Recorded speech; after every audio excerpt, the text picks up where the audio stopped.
Բարի ողջույն հարազատներս, կա մի պարզ ճշմարտություն, որքան կատարյալ լինի նոր սերնդի դաստիարակությունը, այնքան երջանիկ կլինեն ժողովուրդները։ Իսկ դաստիարակություն ասելով մենք հասկանում ենք նաև կրթություն, ուրեմն շարունակենք աշխատել մեր նոր սերնդի դաստիարակության և մեր ժողովրդի երջանկության համար։ Հանրային հեռուստալիքի եթերում Հայասպետ հեռուստախաղի հերթական թողարկումն է։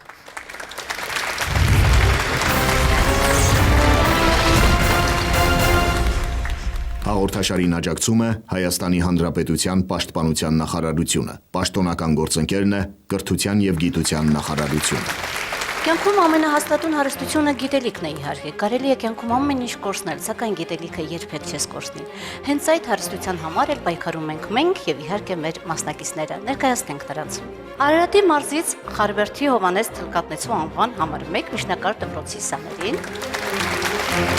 Երևանի Մունթե Միրգոյանի անվան համար 11 դպրոցի սաներին և Տավուշի մարզից Ներքին Ծաղկավան գյուղի դպրոցի սաներին։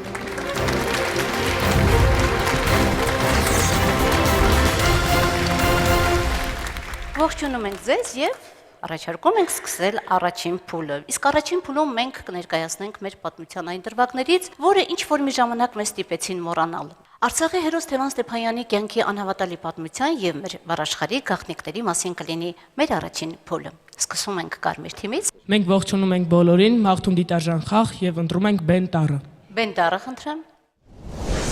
Մի կյանքի պատմություն։ Լսենք հարցը։ Արցախի հերոս Գարեգին Նժդեհի զինակից Թևան Ստեփանյանը 1920 թվականին հաղթական ինչ կռիվներ է մղել։ Խորհրդային տարիներին ինչ վերաբերմունքի էին արժանանում թևանիստ պիտակված և թևանիստների դեմ կռված անձինք։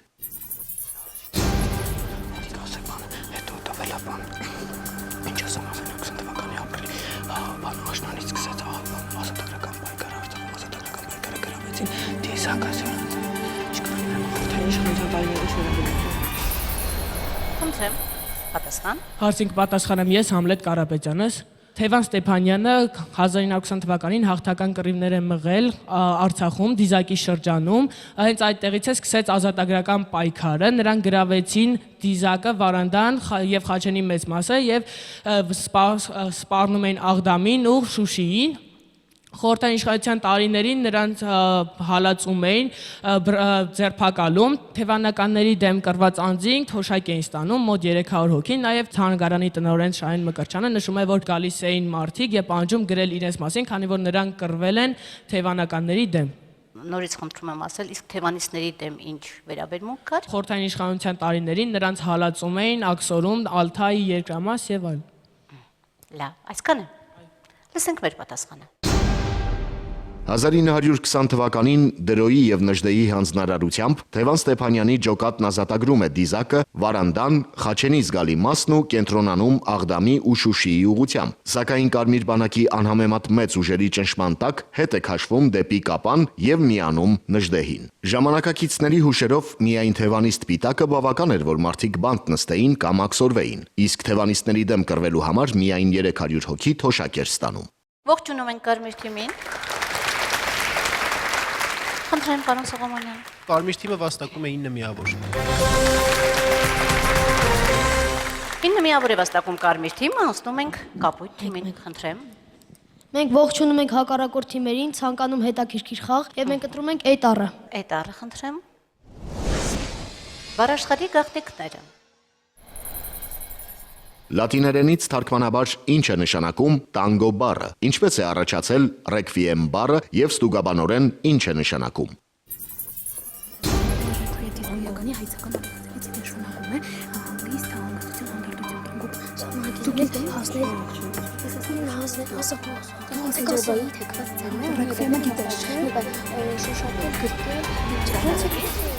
Սպառվեց ժամանակը, խնդրեմ երեխաներ։ Հարցին կպատասխանի Հովհաննիսյան Նինան։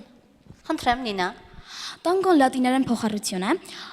Տանգոն թենջերբայի թեքված ձևն է, որն ունի հետևյալ իմաստները։ Առաջին՝ շոշափել, գրկել, դիպչել, եւ երկրորդ իմաստով հպվել, հասնել, սահմանակից լինել։ Կշարունակի Թերեզա Սիմոնյանը։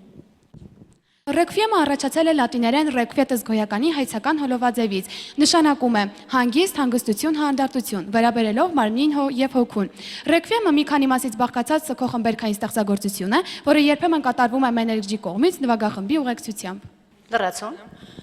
Ռեկվիեմը առաջացել է հենց ռեկվիեմ երգի առաջին բառից։ Լսենք մեր պատասխանը։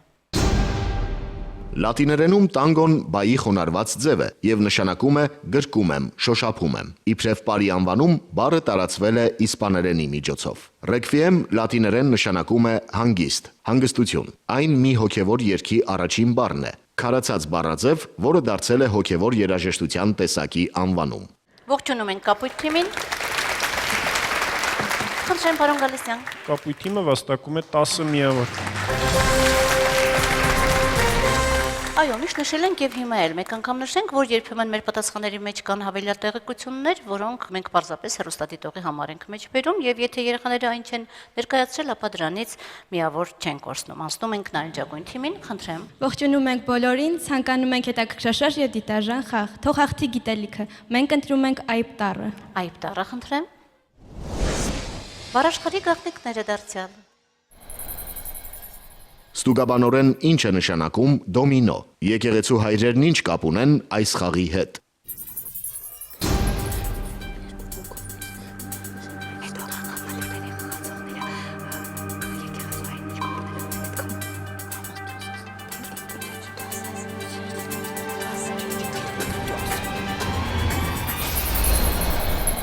Հարցին կպատասխանեմ ես իդեալ չանս։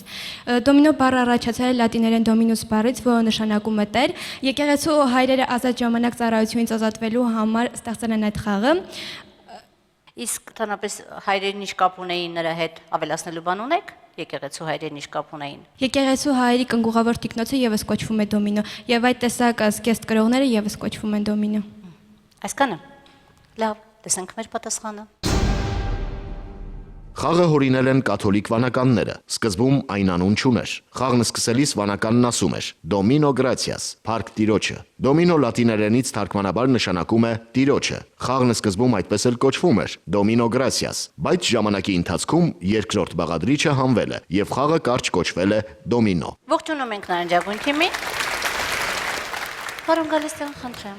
Բավականին հեշտ հարց էր, ափսոս որ նարնջագույնը այդպես լավ պատասխան չտվեց։ Չստացվեց նաև երկրորդ ենթահարցի պատասխանը ամբողջական։ Այսինքն, եթե ես բաժանեմ երկու ենթահարցերի եւ փորձեմ գնահատել, երկրորդ ենթահարցը ոչ ամբողջական է, առաջին ենթահարցի մեջ թերացումը մի քիչ ավելի լայն է եւ իմ պատկերացմամբ ձեր պատասխանը պետք է լինի 7 միավոր։ 7 միավոր է վաստակում նարնջագույն թիմը եւ անցնում ենք երկրորդ պտույտին։ Խնդրեմ, կարմիր թիմ։ Մենք ընտրում ենք թոտառը։ Թոտառը, խնդրեմ։ Վարաշխարի գաղտնիքները։ Լսենք հարցը։ Ժամանակակից բուհական համակարգը բաղկացած է երկու աստիճանից՝ բակալավրից եւ մագիստրատուրայից։ Լատիներենից փոխառված այս բառերի ժամանակակից եւ նախնական իմաստների միջև ինչ կապ կա։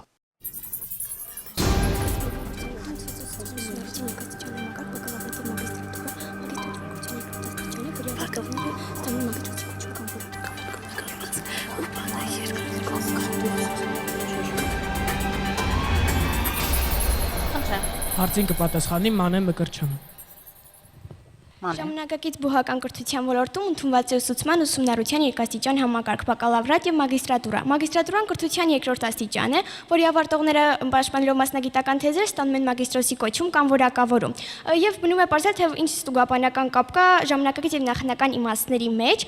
Ասեմ, որ մագիստրատուրան առաջացել է լատիներեն մագիստրատուս բառից, որը մի քանի նշանակություն՝ առաջին ղեկավարի պետական պաշտոն, երկրորդ աստիճանավոր պետ, երրորդ պետական հաստատություն վարչություն։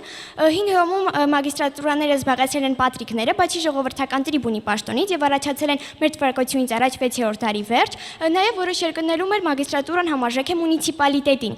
Մագիստրատուրա բառը նաեւ պահպանվել է մյուս լեզուներում եւ գրեթե նույն կերպով է արտասանվում, անգլերենում մագիստրեյտ, ռուսերենում մագիստրատ или մագիստրատուրա, հայերենում մագիստրատուրա եւ այլն։ Իսկ բակալավրը։ Կշարունակի Արիանա Մարալյանը։ Բակալավրը ատաչին կրթական գիտական աստիճանն է, ատաչացել է բակալավրիատուս բառից։ Այն ատաչին իմաստով նշանակում է ենթավասալ, քանի որ կապվում է բակալավրիա բառի հետ։ Այն մեկնաբանվում է ուշ լատիներենով, իսկ երկրորդ իմաստով բակու եւ լաուրետյուս բառերի հետ է կապվում, իսկ դրանք նշանակում են դափիններով պսակվել ու զարդարվել։ Հենց այս իմաստից էլ ատաչացել է նրա ներկայիս իմաստը։ Լսենք մեր պատասխանը։ Հին Հռոմում մագիստրները պետական պաշտոնյաներ էին, սակայն մագիստր բառի իմաստներից մեկն էլ ուսուցիչն էր։ Բառն այս իմաստով է փոխարվել։ Այժմ մագիստրատուրան ուսուցիչ կամ առհասարակ մասնագետ պատրաստելու ուսումնառության ժամանակահատվածն է։ Բակալավր բառի իմաստներից մեկը լատիներենում դափնիներով պսակվել, զարդարվելն էր։ Նախկինում շրջանավարտներին զարդարում էին դափնու պսակով։ Այստեղից էլ կապը երկու իմաստների միջև։ Ողջունում ենք Կարմիր թիմին։ Հարուն Գալստյան, խնդրեմ։ Ուրախալի է, գովելի Կարմիր թիմը կարողացավ շատ ավելի լայն պատասխան ներկայացնել, քան մենք ակնկալում էինք։ Շնորհակալ ենք դրա համար, իսկ դուք ձեր պատասխանի համար վաստակում եք 10 միավոր։ Եվ ես կնշեմ նաև, որ այս դեպքում բնականաբար երեխաները երկուսն էլ սահուն եւ շատ գեղեցիկ պատասխանեցին, ավելացնում եմ 1 միավոր եւ Կարմիր թիմը վաստակում է հայասվել։ Իսկ իմ հերթը Կապույտ թիմին է, խնդրեմ։ Մենք ընտրում ենք դատարը։ Դատարը, խնդրեմ։ Մի կյանքի պատմություն։ Անորսալի համարվող Թևան Ստեփանյանի ձերբակալությունն ով է կազմակերպում եւ ինչպես։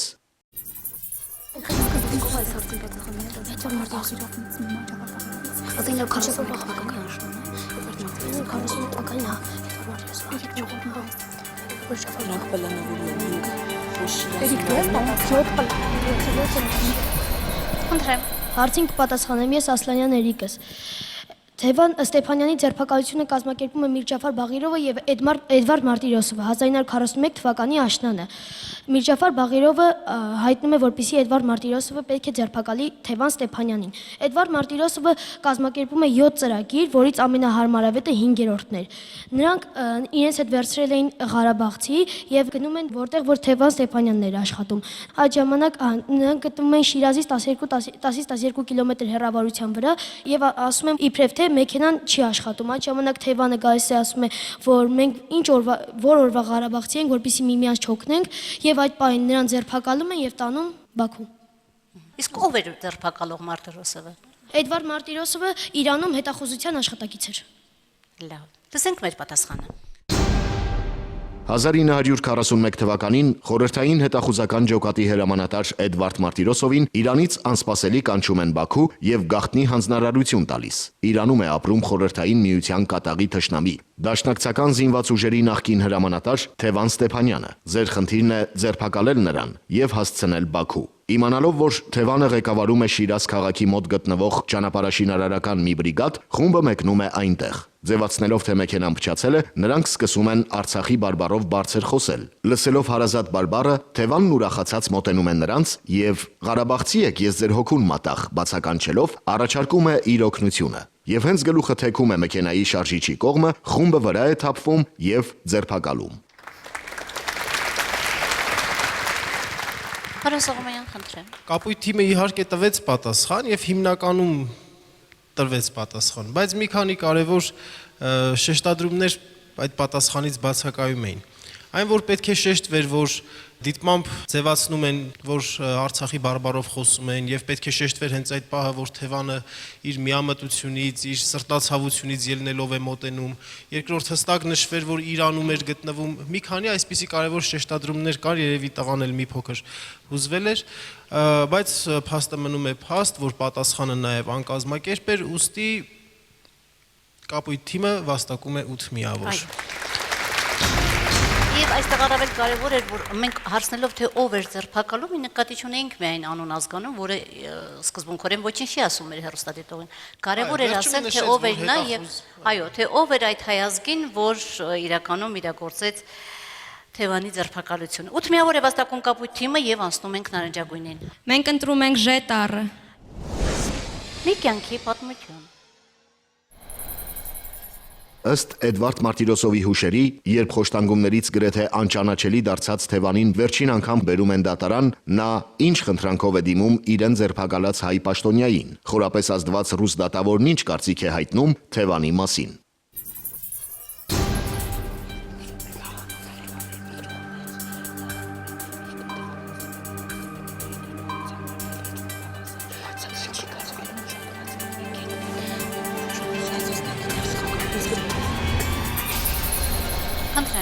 Հարցին կպատասխանի Էրիկ Ռևազյանը։ Էրիկ։ Թևան Ստեփանյանի հարցաքննության ժամանակ Թևան Ստեփանյանը իր գրպանից անում է մի քսակ, որի մեջ իր հայրենի գյուղի հողից էր եւ տալով Էդվարդ Մարտիրոսովին խնդրում է, որ իր մահից հետո այս հողը շախտան իր գերեզմանի վրա, ու ելի էր ուզում ինչ-որ բան ասել, սակայն չի կարողանում եւ ուշագնաց ընկնում է գետնին։ Դատավարության վերջում ռուս դատավորը Էդվարդ Մարտիրոսովի մոտենում է եւ ասում. Թևան Ստեփանյանը իսկական հայրենասեր էր, ասպետ, եւ հուսով եմ, որ տարիներ հետո նրա արձանը կկանգնեցվի իր հայրենի Արցախում։ Թևան Ստեփանյանը նաև նշում է, որ այս հողը 20 տարի մնացել է իմ ծոցագրպանի մեջ եւ այս հողի համար եմ պայքարել, այս հողը իմ նախնիների արյամբ պնդացել է եւ ինձ ուժ է տվել։ Այսքանը։ Լսենք մեր պատասխանը։ Դատարանում Թևանն արյունոտված պիջակի գրպանից հանում է մի փոքրիկ քսակ եւ ասում. «Միայն մի խնդրանք ունեմ։ Այս մի բուր հողը ես վերցրել եմ հայրենի Ղարաբաղից եւ իմ սրտի մեջ պահում եմ 20 տարուց ավելի։ Ես այս հողի համար եմ պայքարել։ Այս հողը կրել եմ մարմնիս վրա եւ ուժ ու երանց ստացել։ Որտեղ էլ որ մեռնեմ, իբրև պատգամ պիտի խնդրեմ այս մեկ բուր հողը շախտան գերեզմանիս։ Խնդրում եմ, կատարեք իմ այս պատգամը»։ Հետո ուզում է էլի ինչ-որ բան ասել, բայց ուշագնաց է լինում։ Միջանցքում Մարտիրոսովին է մոտենում ռուս դատավորն ու նրա ականջին շշնջում. «Էդվարդ աղաջանի, սա ասպետ է, իսկական հերոս, ըմբոստ հայրենասեր։ Ես համոզված եմ, որ գալու է ժամանակ, նրա արձանը կանգնեցվելու է իր հայրենի Ղարաբաղում»։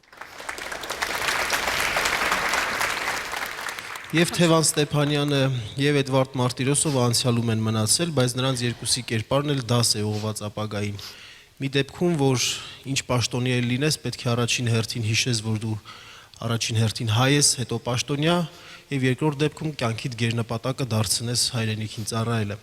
Այս դեպքում պատասխանյային հատվածը, որ վերաբերում էր Թևանի խնդրանքին, կարծում եմ արժեր մի փոքր ավելի արտահայտիչ կերպով ներկայացնել, այլ ոչ թե պարզապես պատմել, թե Թևանը ինչ է խնդրում։ Հաշվի առնելով այդ հանգամանքը, նարնջագույն թիմը վաստակում է 9 միավոր։ Ավարտեցինք մեր առաջին փուլը եւ հիմա սկսում ենք երկրորդ փուլը։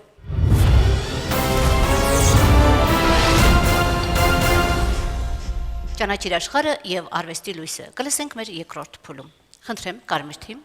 Մենք ընտրում ենք հոտարը։ Հոտարը խնդրեմ։ Ճանաչիր աշխարհը։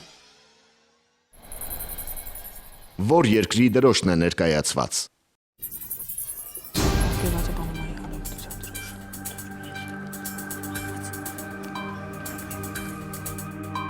Խնդրեմ։ Հարցին կպատասխանի Տիրան Հովանեսյանը։ Տիրան։ Նկարում պատկերված է Պանամայի Հանրապետության դրոշը։ Ճիշտ է։ Լսենք հարցի մյուս հատվածը։ 19-րդ դարի երկրորդ կեսին Պանաման ինչու դարձավ ԱՄՆ-ի եւ Մեծ Բրիտանիայի շահերի բախման ասպարեզ։ ԱՄՆ-ն ինչպես այդ երկրի նկատմամբ գերիշխանություն հաստատեց։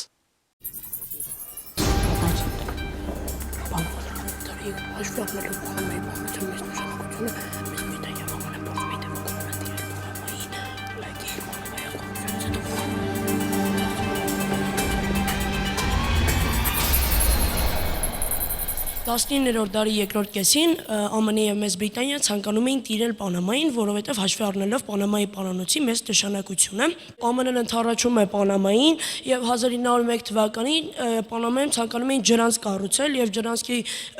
հովանավորությունը անցնում է ԱՄՆ-ին եւ ԱՄՆ-ն ընդառաջում է Պանամայի ժողովրդի անկախ պետություն ստեղծելու ցանկությունը, ցույց է տալիս նրանց ռազմական օգնություն եւ 1903 թվականին կարողանում է Պանաման նոյեմբերի 3-ին անկախություն ձեռք բերել եւ ԱՄՆ-ն օգտվում է դրանից եւ կնքում է մի պայմանագիր, որով Պանամայի ջրակից օգտվելու է անժամկետ։ Վերջ։ Լսենք մեր պատասխանը։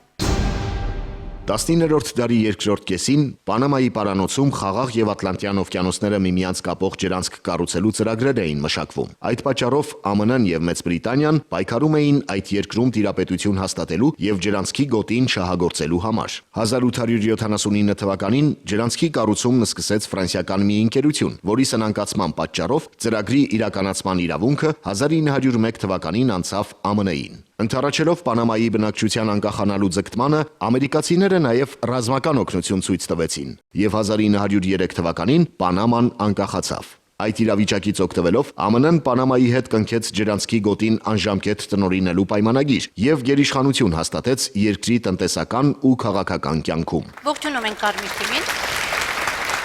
Խնդրեմ, պարոն Սողոմոնյան։ Ունենք հիմնականում լավ սահուն կազմակերպված պատասխան, բայց դարձյալ մեկ շեշտադրման հետ կապված նորից խնդիր ունենք, երբ որ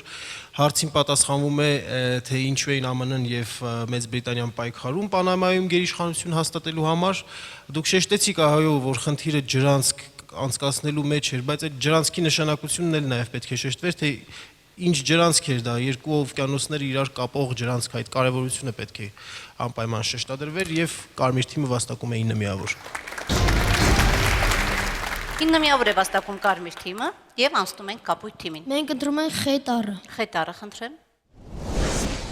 Ճանաչիր աշխարհը։ Որ երկրի դրոշն է ներկայացված։ Պատրաստ։ Սա ԱՄՆ-ի Ամերիկայի Միացյալ Նահանգների դրոշն է։ Ճիշտ է։ Լսենք հարցի մյուս հատվածը։ Եվրոպացիներն ինչպես են դարձել Հյուսիսային Ամերիկայի բնակիչներ։ Ինչ ճանապարհով է առաջացել Ամերիկայի Միացյալ Նահանգներ պետությունը։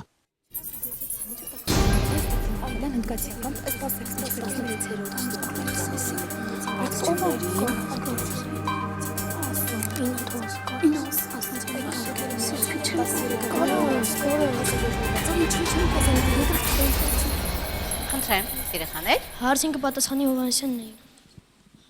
Եվրոպացիները սկսել են Հյուսիսային Ամերիկա գաղթել դեռևս 16-րդ դարում, երբ Կոլումբոսը արդեն հայտնագործել էր Ամերիկան։ Այստեղ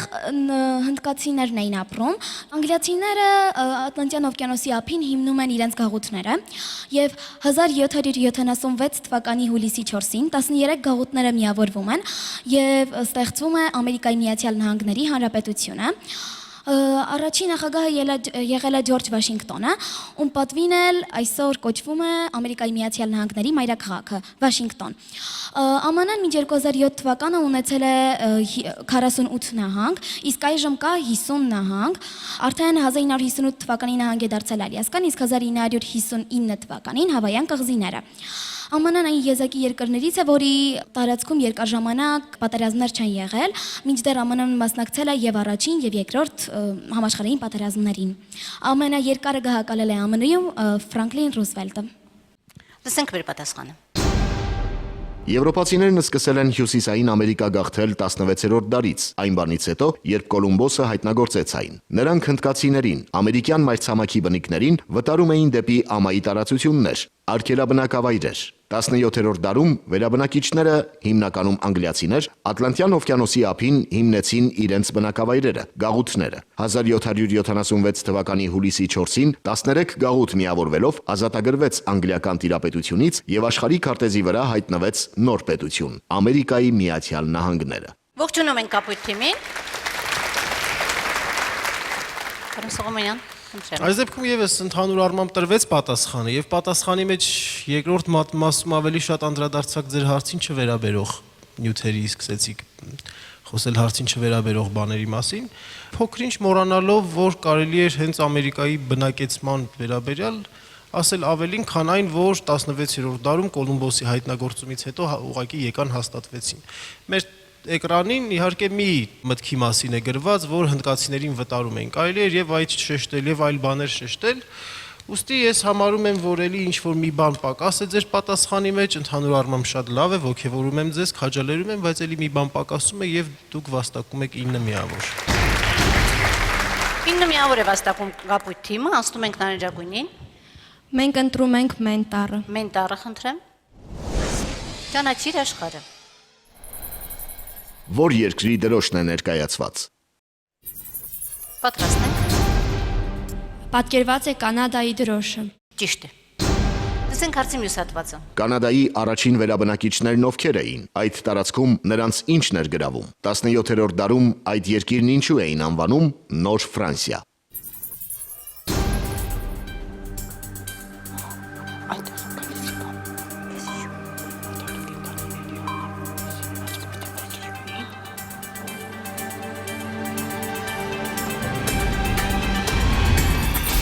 Խնդրեմ, երեխաներ։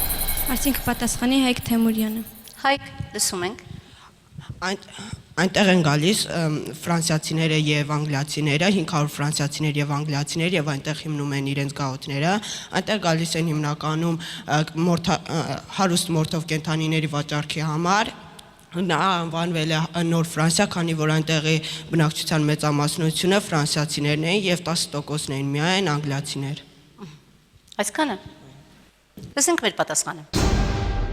Առաջին եվրոպացիները, անգլիացիներն ու ֆրանսիացիները 500 տարի առաջ Ատլանտյան օվկիանոսով նավարկել են դեպի Կանադա եւ իրենց բնակավայրերը հիմնել Սուրբ Լավրենտիոս գետի ափերին։ Եկվորներին առաջին հերթին հրապուրել է երկրի մուշտակամորթ գազանների առատությունը։ Եվրոպացիները այդտեղ հիմնելով ֆակտորիաներ հարստանում էին արժեքավոր մորթին հնդկացիներից ձեռք բերելով չնչին գներով։ 17-րդ դարում Կանադան ուներ 70,000 բնակիչ, որից 60,000-ը ֆրանսիացիներ էին։ Այդ պատճառով էլ ժամանակակիցներն այն անվանում էին Նոր Ֆրանսիա։ Ողջունում եք նարնջագույն թիմին։ Եվ դարձյալ Կարոս Ողոմյանյան լսում ենք։ Այո, պատասխանը պետք է ոչ միայն ճիշտ լինի, այլ նաև պետք է գրագետ լինի եւ հստակ ճիշտ հայեցի ձևակերպված լինի։ Նարնջագույն թիմը վաստակում է 9 միավոր։ 9 միավոր է վաստակում նարնջագույն թիմը եւ անցնում ենք երկրորդ փուլի երկրորդ պտույտին։ Կարմիր թիմ, Մենք ընտրում ենք ղատ տառը։ ղատ տառը խնդրեմ։ Արվեստի լույսը, Ինչ նկար է ներկայացված։ պատրաստ եք։ Խնդրեմ։ Հարցին կպատասխանի Արիանա Մարալյանը։ Ներկայացված է Վալենտին Սերովի արևով լուսավորված աղջիկը կտավը։ Ճիշտ է։ Լսենք հարցի մյուս հատվածը։ Ռուս մեծ նկարիչ Իլյա Ռեպինն ինչ հուշեր է պատմել Վալենտին Սերովի հետ առաջին հանդիպման մասին։ Սերովի աղջիկը լուսավորված արևով նկարի ստեղծման ընթացքում բնորդուհին ինչ փորձաշրջան է անցել։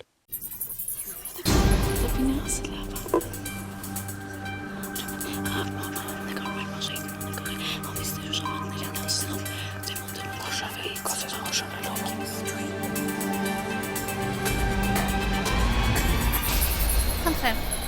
Տեպինը Սերովի մասին ասել է, որ Մոնմարտրում այդ նկարիչների մեքայում ինձ են մոտենում մի 9-ամյա տղա մոր հետ, Վալենտինա Սեմյոնովնայի հետ։ Վալենտինա Սեմյոնովնան մայրը ներկայացնում է նրան, ով կմտածեր, որ այդ ոչնչով աչքի չընկնող երեխան կարող էր հետագայում դառնալ Ռուսաստանի պատծանքը։ 1888 թվականի աշնանն էր։ Սերովը նկարում էր արևով լուսավորված աղջիկը։ Բնորդուհին Մաշան էր։ Նա մտածում էր, որ դա սովորական դիմանկար է լինելու, բայց հետագայում նրան փաթք ու ճանաչում է բերում այդ նկարը։ Սերովը շատ էր սիրում լինել իր մորաքրոջ Անտոնիդա Սեմյոնովնայի կալվածքում, որտեղ մի պուրակ կար, նստում էր այնտեղ Վալենտին Սերովը, նկարում էր էտյուդներ, անում գրաֆիկներ ու գծանկարներ։ Մաշան ի վերջո կարողանում է նստել աթոթի վրա եւ սկսում է Վալենտին Սերովը նրա նկարը։ Մաշայի նկարը, Մաշան պուրակում, կարևոր չէր թե ինչպես կանվանվեր նկարը, կարևորը գոտցն էր, կարևորը իր ճշմարիտ սերն էր։ Ի վերջո այսպես շարունակվում են օրեր, ամիսներ ու շաբաթներ, եւ ի վերջո օգնած Մաշան արդեն ձանձրացել էր եւ փախչում է Դոմոդկան հովոյից, սակայն Վալենտին Սերովը ապացուցում է, որ իրեն չի սպատել ռեալիզմը եւ կարողանում է ավարտին հասցնել այս դիմանկարը։ Հետագայում նրան փաթք ու ճանաչում է բերում, սակայն փնփնթացողներ են լինում, մանավանդ այն ժամանակ, երբ Տրետյակովն է գնում այդ նկարը, իսկ հետագայում այս հաջողությունից կարող էր ինչ-որ մեկը փշաքաղվել կամ գլխապուտույտ ունենալ, իսկ Սերովը երախտագիտությամբ ընդունում այս ամենը ու շարունակում էր աշխատել Սիզիփոսյան տքնանքով դեպի վերև բարձրացնելով քարը, որը ծանրությունից արդեն խրվել էր սարի մեջ եւ այլևս միտք չուներ վերադառնալու։ Լավ։ Այսքանը։ Լսենք մեր պատասխանը։ Ռեպինը հիշում էր իրենց հանդիպումը Մոնմարտրում, երբ ինքը 30-ամյա ճանաչված նկարիչ էր, իսկ Վալենտին Սերովը 9-ամյա մի տղա, ում մտքով կանցներ, որ ոչնչով աչքի չընկնող փոքրիկ տղան դառնալու է Ռուսաստանի պարծանքը։ Ռեպինը դառնում է Սերովի ուսուցիչը, օրորի հղկում նրա հասունացող տաղանդը։ Ես զմայլվում էի արվեստում ծնունդ առնող այդ Հերկուլեսով։ Հետագայում հիշում է նա։ Աղջիկը լուսավորված արևով կտավը Սերովը նկարում էր մեծ ներշնչումով։ Ամիսներ շարունակ կեցվածք ընդունելուց հոգնած բնորդուհին Մաշան ի վերջո չի դիմանում եւ ուղակի փախչում է։ Բարեբախտաբար նկարն արդեն ավարտված էր։ Այն դարձավ երիտասարդության, գեղեցկության ու լույսի փառաբանում, ձոն, արևի ու աղջկա մասին։ Ողջունում ենք Կարմիր թիմին։ Պարոն Գալստյան, խնդրեմ։ աղջկա պատասխանի մեջ ներքին վստահ համոզմունք կար իր պատասխանի ճշմարտացիության նկատմամբ եւ այն ամենը, ինչը ներկայացվեց մեզ եւ հանդիսատեսին, ինձ համար լիարժեք հիմք է տալիս թիմին տալու հայասպետ։ Հայասպետ է վաստակում կարմիր թիմը, իսկ հիմա ասում ենք կապույտ թիմին, Մենք խնդրեմ։ ընտրում ենք կենտարը։ Կենտարը, խնդրեմ։ Արվեստի լույսը։ Ինչ նկար է ներկայացված։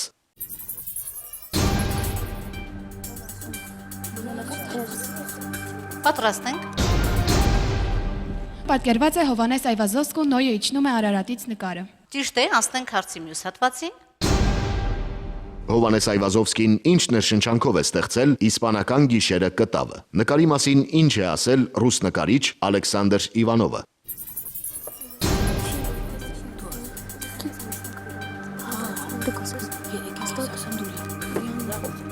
Պատրաստ ենք։ Խնդրեմ։ Հարցին կպատասխանի Օսիպյան Լիաննան։ Հովանես Այվազովսկու կուրքը եղել է Պուշկինը, նա իրեն է նվիրել իսպանական գիշեր կտավը, իսկ Իվանովը, Ալեքսանդր Իվանովը այդ նկարի մասին գրել է. Եթե Պուշկինը տեսներ այդ նկարը, միանգամից գար եւ շնորհակալություն կհայտներ Հովանես Այվազովսկուն այդ նկարի համար։ Ինչու կհայտներ։ Քանի որ այնպիսի ներշնչանքով են նկարել, քանի որ կուրքն էր նրա Պուշկինը, նա շատ մեծ ներշնչանքով էր նկարել կտավը, այդ պատճառով Այսքանը։ Լավ, լսենք մեր պատասխանը։ Այվազովսկին շատ էր սիրում Ալեքսանդր Պուշկինի ստեղծագործությունները։ Իսպանական գիշերը Պուշկինի իսպանական թեմայով բանաստեղծության յուրահատուկ արձագանքն է, որի մասին ռուս նկարիչ Ալեքսանդր Իվանովը գրել է. Եթե Պուշկինը տեսնում է գերեզմանից, ապա վաղուց է ուղարկել Այվազովսկուն իր շնորհակալությունը։ Մեկը կարողացել է նկարագրել, իսկ մյուսն իր հզոր վրձնով մարդուն Պետերբուրգից Իսպանիա է տեղափոխում, անձամբ տեսնելու հաճույք պատճառում, որին տալ առաջնությունը։ Ողջունում ենք կապույտ թիմին։ Պարոն Գալստյան, խնդրեմ։ Կապույտ թիմը մի փոքր ժլատ գտնվեց իր մեկնաբանություններում, որովհետև մեր ենթահարցը հստակ ասում էր, ինչ ներշնչանքով դուք նույնիսկ կրկնելուց հետո ասացիք մեծ ներշնչանքով։ Ճիշտ եք իհարկե, մեծ ներշնչանքով, վիթխարի ներշնչանքով, բայց ի վերջո ես համարում եմ, որ մեկ ենթահարցի մի կարևորագույն հատված բաց մնաց ձեր պատասխանից եւ ձեր պատասխանը ես գնահատում եմ 8 միավոր։ 8 միավոր է վաստակում կապույտ թիմը եւ անցնում ենք նարնջագույնին։ Մենք ընտրում ենք ձատարը։ Ձատարը, խնդրեմ։ Արվեստի լույսը։ Ինչ քանդակ է ներկայացված։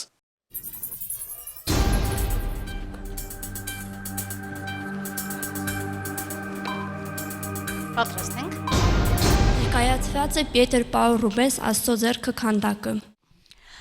Դուք երեխաներ ճիշտ ասացիք քանդակի անունը, սակայն սխալ նշեցիք հեղինակին։ Այս քանդակը պատկանում է Օգուստ Ռոդենին։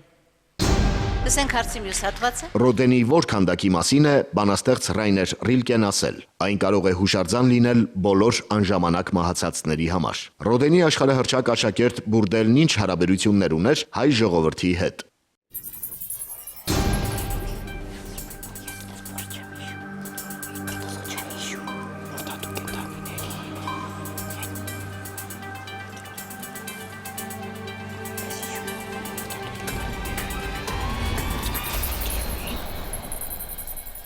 Պատասխան չունենք։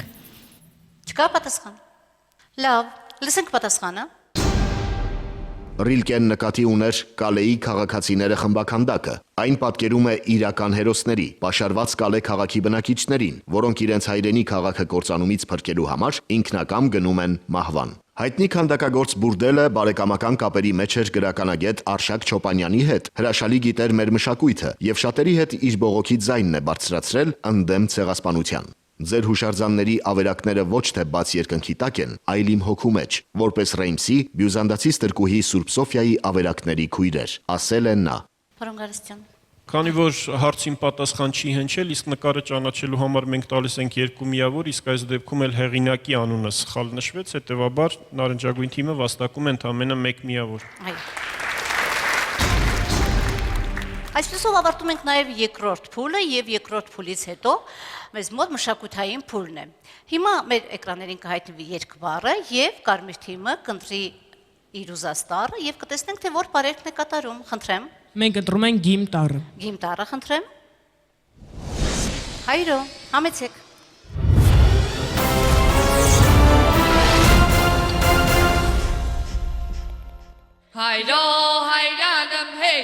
հայրո հայրանım hey հայրո հայրանım çoli ceylanım հայրո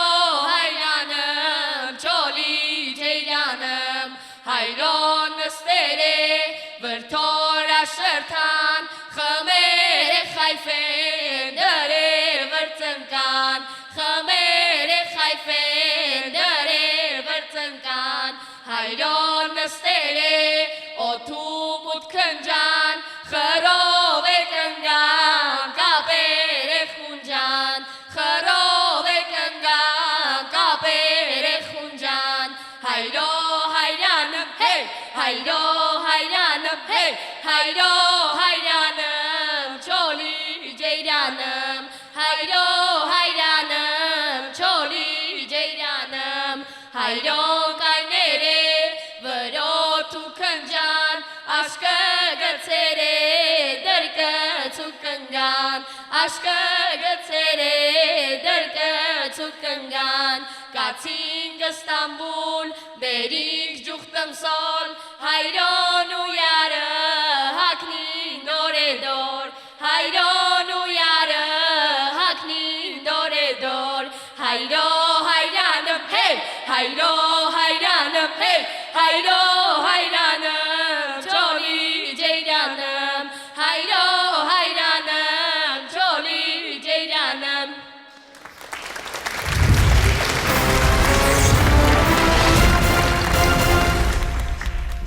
Խնդրեմ, Տիկին Աթանասյան։ Մենք գնահատում ենք բարերքը, այսինքն եւ բարը եւ երգը։ Երգը շատ լավ կատարում էր, ես շատ գոհ եմ, երկուստ էլ միաձայն տրամադրությամբ գեղեցիկ ներկայացրեցիք երգը։ Պետք է ասեմ, որ այս բարը զսպանակային շարժումների մեծ առատություն ունի եւ որ անպայման պետք է արտահայտվեր բարի մեջ 9 միավոր։ 9 միավոր է վաստակում կարմիր թիմը եւ հիմա հերթը կապույտինն է, խնդրեմ։ Մենք ընտրում ենք եջ տառը։ Եջ տառը, խնդրեմ։ Սելի վրի բազուկը, համեցեք։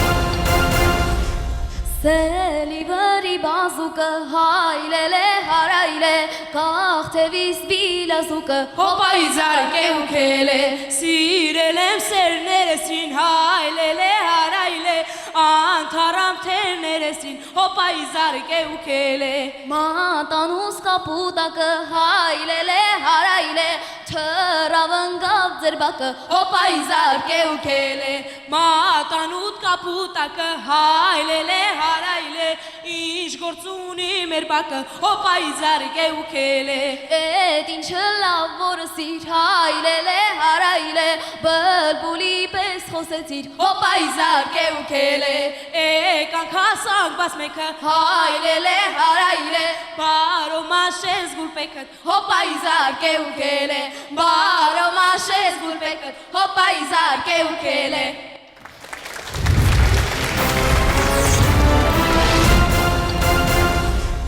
Խնդրեմ, Տիկին Աթանասյան։ Այս դեպքում ստացա բոլոր իմ խնդիրների եւ հարցերի պատասխանը։ Գեղեցիկ կատարում երգի տրամադրությամբ, զուգ երգը իրար ուղղված, շատ գեղեցիկ ժպիտ առաջացնող, տրամադրություն առաջացնող կատարում էր։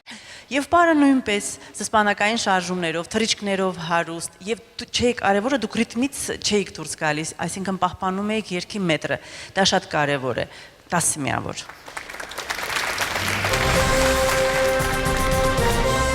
Հաճախ են մեզ ասում, թե բարերքը դժվար է, ինչու ենք մենք հանձնարարում։ Ուզում եմ դրանով մեկ անգամ գոնե տեսնել, որ մեր երեխաները ինքնուրույն են իրենց ուրախությունը արտահայտում եւ ոչ թե ժամանակակից տեխնիկայի միջոցով։ Եվ պիտի խոստովանեմ, որ հազվադեպ է լինում, որ իրոք մենք լիարժեք գոհ ենք մնում մեր երեխաների կատարումներից։ Այս դեպքում ես իրոք չափազանց գոհ եմ եւ ավելացնում եմ 1 միավոր եւ թիմը վաստակում է Հայաստան։ Իսկ հիմա նարնջագույնի հերթն է, ձեզ բաժին հասավ բնականաբար ռետառը, եւ հիմա տեսնենք, թե որ երգն է թաքցնում ռետառը։ Ճախրակի ոտ, համեցեք։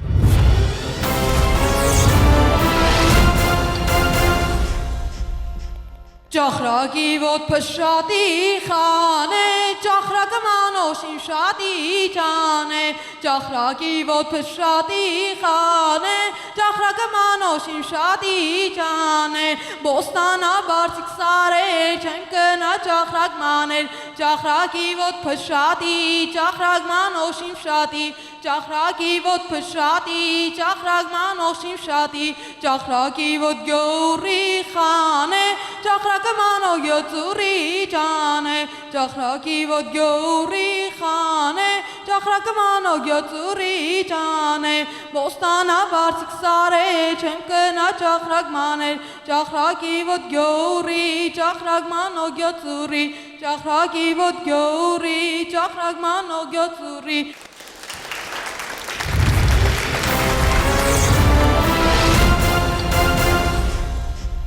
Այս դեպքում ունենք հետևյալ խնդիրները։ Կատարողը բավականին շտապում էր, բավականին թափթփված վիճակ էր եւ բարի եւ երգի, դա պետք է անդրադառնա ձեր գնահատականի վրա 7 միավոր։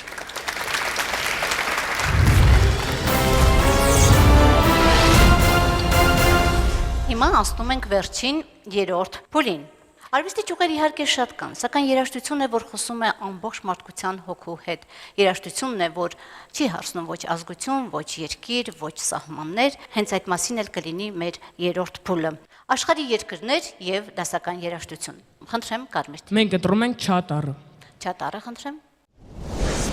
Երաժշտություն։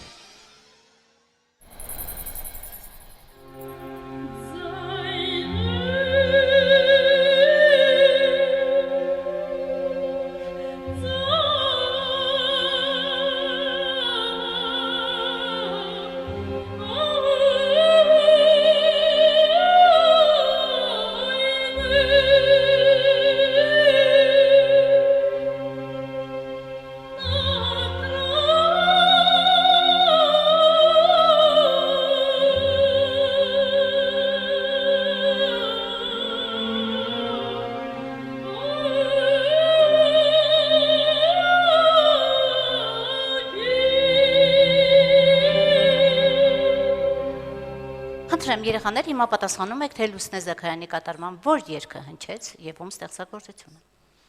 Հնչեց Մակար Եկմալյանի Սուրբ երգը Լուսնե Զաքարյանի կատարմամբ, չէ՞։ Ցավում եմ երեխաներ, բայց հիմա մենք լսեցինք Լուսնե Զաքարյանի կատարմամբ Նարեկացու հավուն ստեղծագործությունը։ Լսենք հիմա հարցի մյուս հատվածը։ 1977 թվականի ապրիլի 26-ին Լուսինե Զաքարյանի մենահամերգին ներկա էր նաև ծերունազարդ Արամ Խաչատրյանը։ Համերգի ավարտին Լուսինեն ինչպես է մեծարում մեծ կոմպոզիտորին։ Խաչատրյանն իր տպավորությունների մասին ինչ գրառում է թողնում։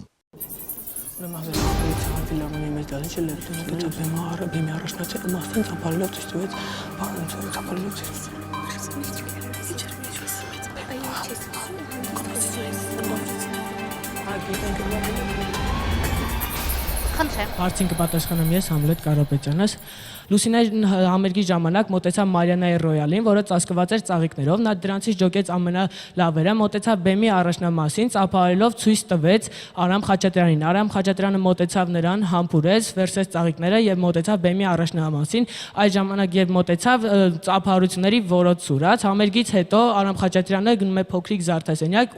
որտեղ հանդիպում է Լուսինեին, համբուրում նրան եւ նստում գրասեղանի առաջ եւ գրում. Սիրելի Լուսինե, ես ուրախ եմ, որ կարող եմ մի քանի խոսք ասել ձեր արտասովոր տաղանդի մասին։ Ձեր այս համերգից ես ստացա լիարժեք վիթխարի գեղարվեստական բավականություն։ Դուք ունեք շատ գեղեցիկ բոլոր ռեգիստրներում սահուն, լսելիքը, գիտակցությունը, սիրտը շոյող ձայն։ Ձեր պարզությունը եւ ձեր կատարման միամտությունը հմայում է մաքրությունը հմայում է լսողին։ Բոլորը կարկամում են։ Դա ինչ որ կախարդանք է, թող ձեր արվեստը պատրի բոլոր սահմանները եւ նվաճի տիեզերքը։ Արամ Խաչատրյան 26/4/1977։ Լսենք մեր պատասխանը։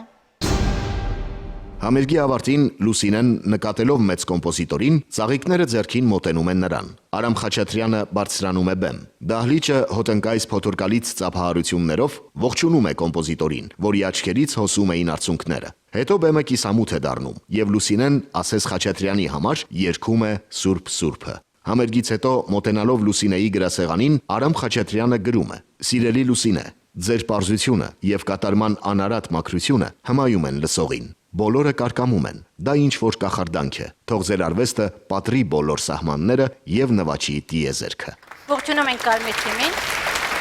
Խնդրեմ, Տիկին Աթանասյան։ Այս դեպքում, քանի որ երաժշտությունը չճանաչեցիք, 2 միավոր կորցնում եք եւ դուք վաստակում եք 8 միավոր։ Այո։ 8 միավոր է վաստակում կարմիր թիմը, անցնում ենք կապույտ թիմին, խնդրեմ։ Մենք ընտրում ենք վև տառը։ Վև տառը, խնդրեմ։ Աշխարհի երկրները։ Քարտեզի վրա որ երկիրն է նշված։ Պատրաստ ենք։ Սա Պանամայի հանրապետությունն է։ Ճիշտ է։ Լսենք հարցի մյուս հատվածը։ Պանաման աշխարհագրական ինչ դիրքում է գտնվում։ Ինչով են առանձնահատուկ Պանամայի կենթանական եւ բուսական աշխարհները։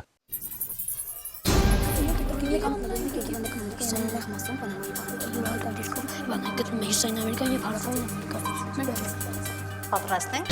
Խնդրեմ։ Հարցին կպատասխանի Իննա Հովանեսյանը։ Իննա։ Պանաման գտնվում է Կենտրոնական Ամերիկայի ամենանեղ մասում, Պանամայի պարանոցում։ Արևմուտքում սահմանակից է Կոստարիկային, արևելքում Կոլումբիային։ Տարածքը 75500 կիլոմետր քառակուսի է։ Ողողվում է հյուսիսում Կարիբյան ծովի, հարավում Խաղաղ օվկիանոսի ջրերով։ Պանամայի կենտրոնական աշխարհը առանձնահատուկ է։ Հատկապես աչքի են ընկնում հսկա թիթեռները, որոնց թևերի բացվածքը հասնում է 15 սանտիմետրի։ Այստեղ կա թիթեռների մոտ 1100 տեսակ, նաև հարուստ է թռչնաշխարհը, կա թռչունների 850 տեսակ։ Բնորոշ կենդանիներից են հովազները, կատվառյուծները, կապիկները, սարդերը, կարիճները։ Արևելյան ծովափով ձգվում են մշտադալեր անտառները, ուրաճում են 2000 տեսակի արևադարձային բույսեր։ Նաև Պանաման հարուստ է խոլորձների տեսակներով, կա խոլորձի մոտ 300 տեսակ։ Խնդրեմ։ Պանաման նաև առանձնանում է իր աշխարհագրական դիրքով, քանի որ գտնվում է հյուսիսային Ամերիկայում եւ հարավային Ամերիկայում, բաժանում է Պանամայի ջրանցքով, նաև այդպիսի աշխարհագրական դիրք ունի Եգիպտոսը։ Այսքանը։ Լսենք մեր պատասխանը։ Պանաման գտնվում է Կենտրոնական Ամերիկայի ամենանեղ մասում, Պանամայի պարանոցում։ Արևմուտքում սահմանակից է Կոստարիկային, արևելքում Կոլումբիային։ Հյուսիսում ողողվում է Կարիբյան ծովի, հարավում Խաղաղ օվկիանոսի ջրերով։ Երկրի արևելյան ծովափին մշտադալար անտառներ են, որտեղ աճում են 2000 տեսակի արևադարձային բույսեր։ Կան բազմազան ծաղիկներ, այդ թվում խոլորձի 300 տեսակ։ Պանաման համարվում է թիթեռների թագավորություն։ Կան մոտ 1100 տեսակի թիթեռներ։ Խնդրեմ, պարոն Գրիգորյան։ Ինչպես հարցն էր գրավիչ, այնպես էլ մենք ստացանք գրավիչ պատասխան։ Եվ Իննան եւ ավագը կարողացան միմյանց լրացնելով տվեցին ամփոփ, գրագետ, լրացուցիչ տեղեկություններով պատասխան եւ թիմը վաստակում է Հայասպետ։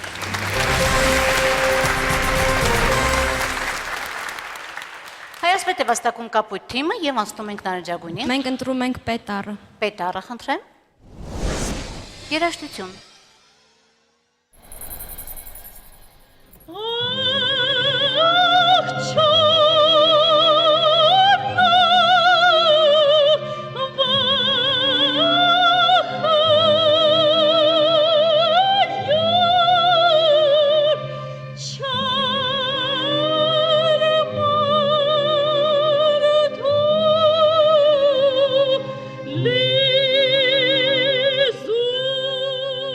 Խնդրեմ երեխաներ։ Կպատասխանի Նարեկ Բոյթարյանը։ Նարեկ։ Հնչում է Կոմիտասի Տիրամայրը Լուսինե Զաքարյանի կատարումը։ Ոչ երեխաներ, այս անգամ էլ դուք հիսով չեք պատասխանեցիք հարցին ճիշտ։ Լուսինե Զաքարյանի կատարմամբ հնչեց Կոմիտասի Գարունա ստեղծագործությունը։ Լսենք հարցի մյուս հատվածը։ Երաժշտական ինչ գերդաստանից էր սերում Լուսինե Զաքարյանը։ Ինչ էր նրա անունը մինչև 1965 թվականը։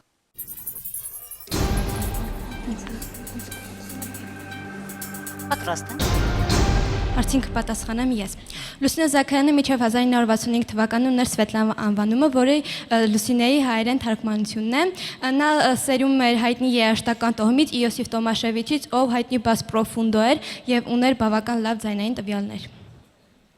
Այսքանը։ Լսենք մեր պատասխանը։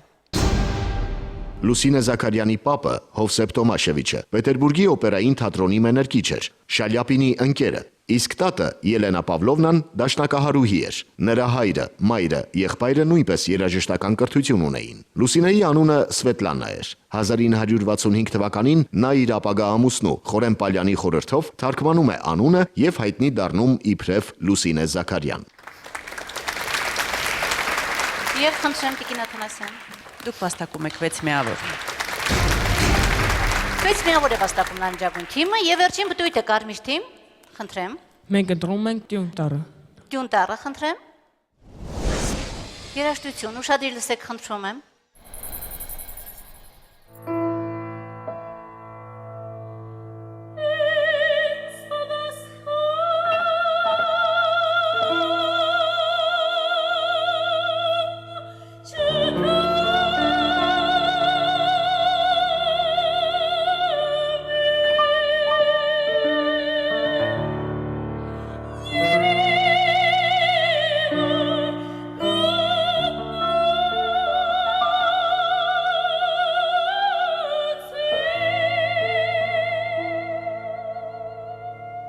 Խնդրեմ երեխաներ։ Հարցին կպատասխանի Դավիթ Ղարիբյանը։ Հնչեց կռունկ այ երգը Կոմիտասի մշական եւ Լուսնե Զաքարյանի կատարմամբ։ Ճիշտ է։ Լսենք հարցի մյուս հատվածը։ 1967 թվականին Մոսկվայում Լուսինե Զաքարյանը հայ ժողովրդի բարեկամ նշանավոր նկարիչ Ռոքուել Քենտի պատվին մենահամերգ է կազմակերպում։ Նկարիչն ինչ տպավորություն է ստանում եւ մամուլում ինչ հոդվածով է հանդես գալիս։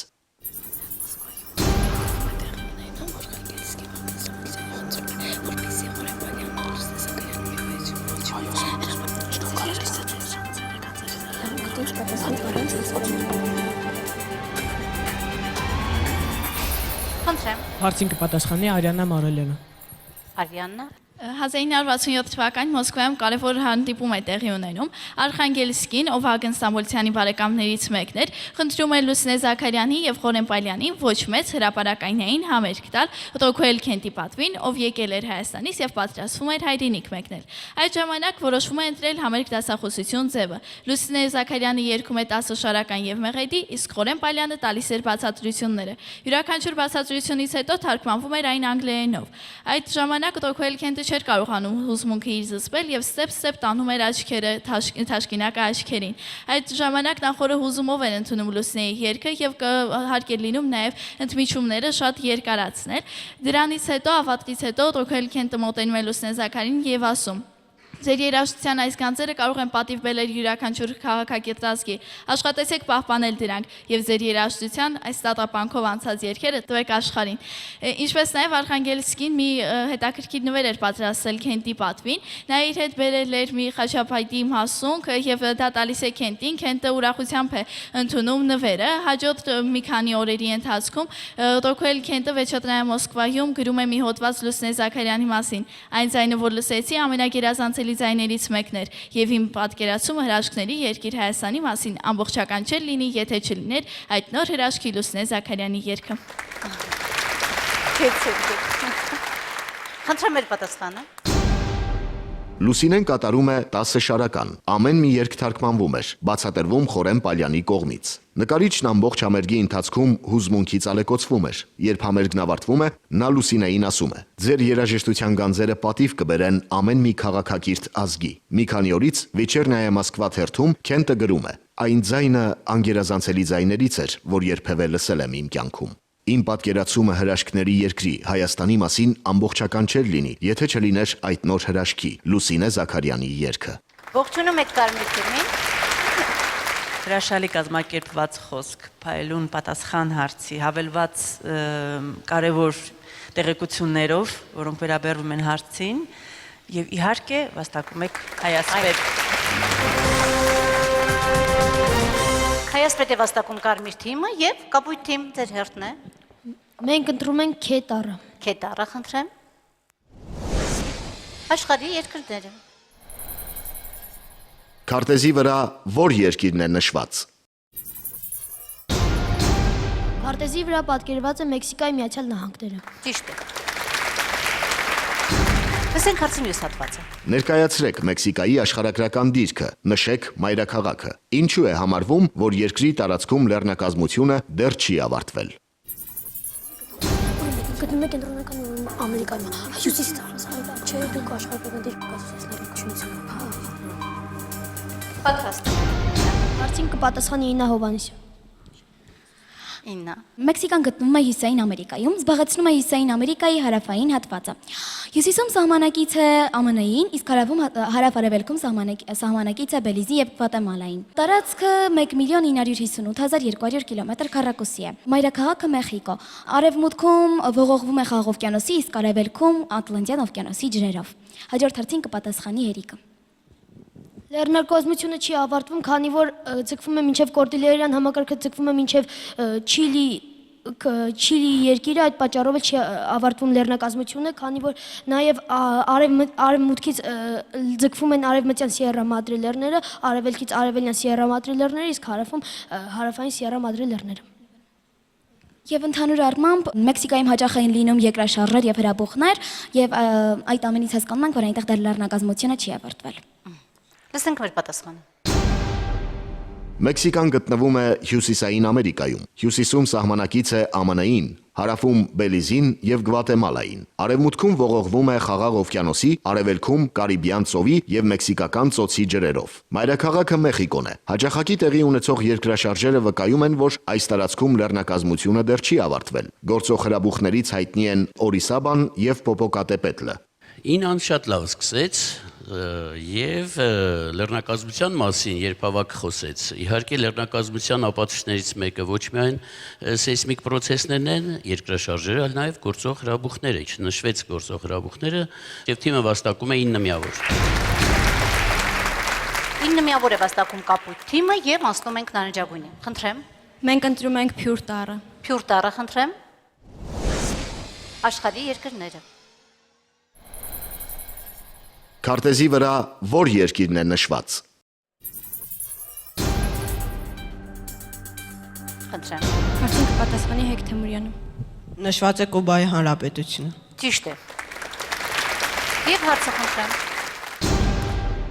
Կուբան որտեղ է գտնվում եւ որ խոշոր կղզիներն է զբաղեցնում։ Որն է երկրի մայրաքաղաքը։ Կուբայում հայտնի ինչ թանգարաններ կան։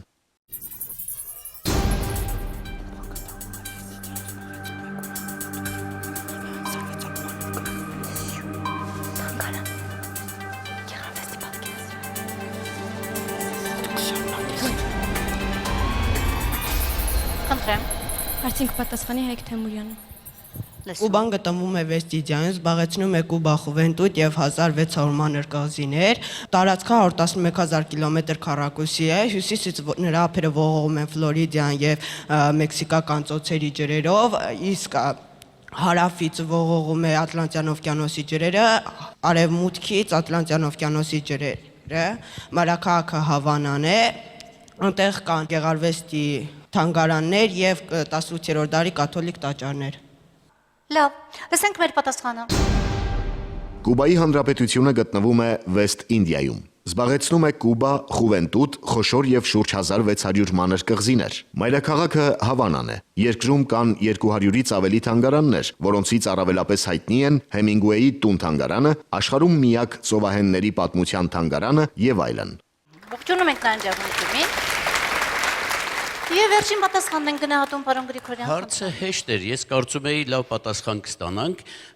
երկիրը ճանաչեցիք, աշխարհագրական դիրքը իհարկե ներկայացվեց, ուղղակի Կուբան ամբողջովին գտնվում է Ատլանտյան օվկիանոսի ավազանի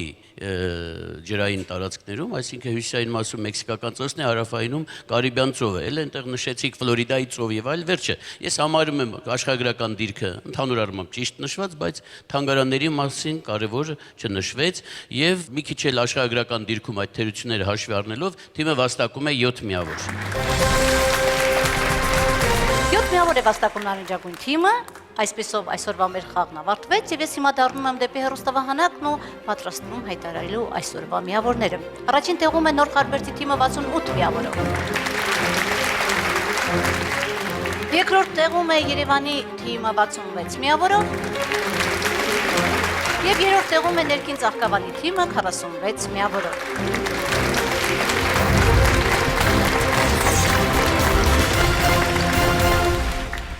Շնորհակալություն ենք հայտնում այսօրվա ցուցադրած խաղի համար եւ ինչպես միշտ մեր բոլոր թիմերին նժդեիկներ խնդրեմ նվերները բեմ բարձրացրեք։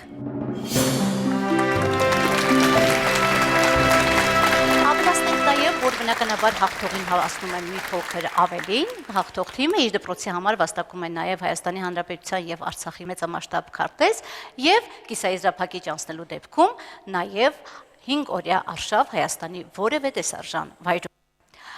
Այսքան ավարտեցինք այսօրվա մեր խաղը եւ վերջում միայն ընդամենը հեռուստադիտողների համար ասեմ ու հիշեցնեմ. յուրաքանչյուր մանկան հոգում մի պայծառ արև է թաքնված։ Հարկավոր է ընդամենը քշել ամպերը եւ լուսավորել մեզ բոլորիս այդ պայծառ արևներով։ Ուրեմն շարունակենք քշել ամպերը եւ կհանդիպենք էլի մեկ շաբաթից։